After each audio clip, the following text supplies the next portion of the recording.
Joe Dumars is in all likelihood going to be hired to run Pelicans basketball of operations, according to Shams Yeah. Charania. Dumars hasn't been a GM for many years now, but did have some success in the early 2000s with the Pistons. He's recently been working for the NBA.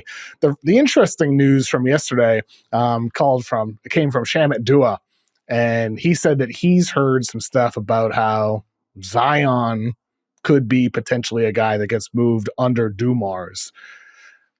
Do you think that's the right decision here for New Orleans to move forward without Zion? And do you expect that they could get anything really great in return anyway for somebody like Zion with how injury prone he is? I'm curious to see what his value is around the league because his contract is really interesting. There's a bunch of non-guarantees in his contract based on games played situations, based on there's actually a weight stipulation there too that he has to hit a certain weight for some of his deal and his money to get guaranteed. So I'm not sure how front offices value a contract that has tons of non-guaranteed money versus some guaranteed money for a player who, like, when Zion Williamson is healthy, is an incredible basketball player, one of the most entertaining players to watch, can rise up to like a top 10, top 15 level player when he's healthy. It's just that he's never healthy. And, 30 games this season, has barely been able to put together a full season in his career so far. I'm curious to see if another front office says, hey, we'll take the risk here because of the interesting structure of his contract. What kind of value that brings back, I'm not necessarily sure if there's any type of value that'll come back from there, but it's more about the Pelicans starting new. They get a lottery pick too, KOC. Like, I think that's the other thing.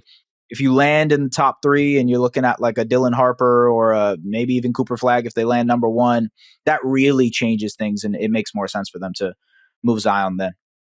Yeah, I'm really split on trading Zion because on one hand, everything you said, he's got weight clauses in his contract for a reason.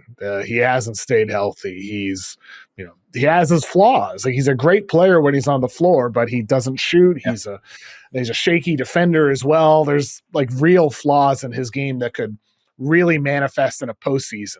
But we haven't seen him in those settings because of his injury-prone nature. And so, Windhorst said how, he didn't say straight out that they're going to trade Zion or anything like that, but he said they're going to have candid conversations. They're going to have a sit-down, I believe Shams said on NBA Today yesterday.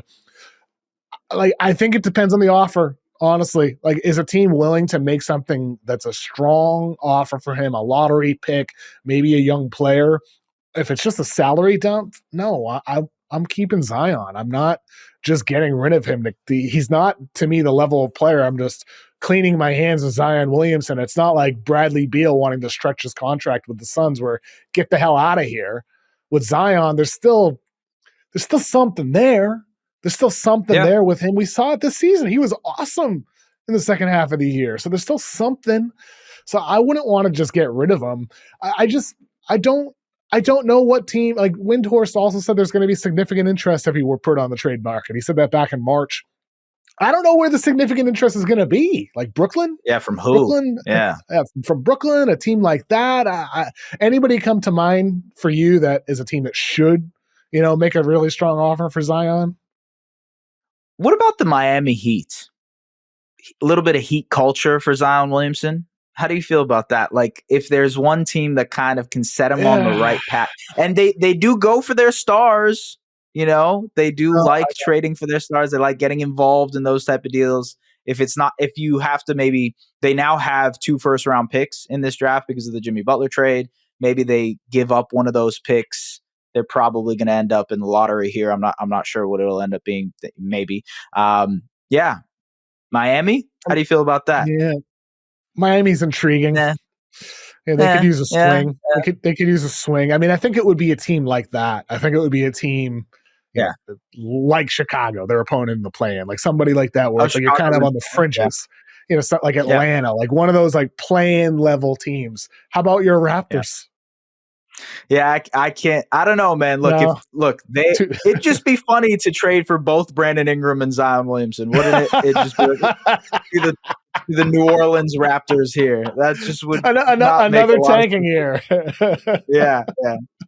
Make sure those guys will play a total of 50 games combined. But yeah, I don't know. I don't see it for the Raptors. Maybe what about the Kings? I just thought of this, but Yeah. like another team Exactly. on the fringes. Teams like that, just the Kings, Mavericks, like these teams that are kind of on the bubble, or even the Suns, like at a 3-way trade type of thing. Durant goes somewhere, you get Zion back, and you just roll the dice. You roll the dice that Zion stays healthy moving forward in his career.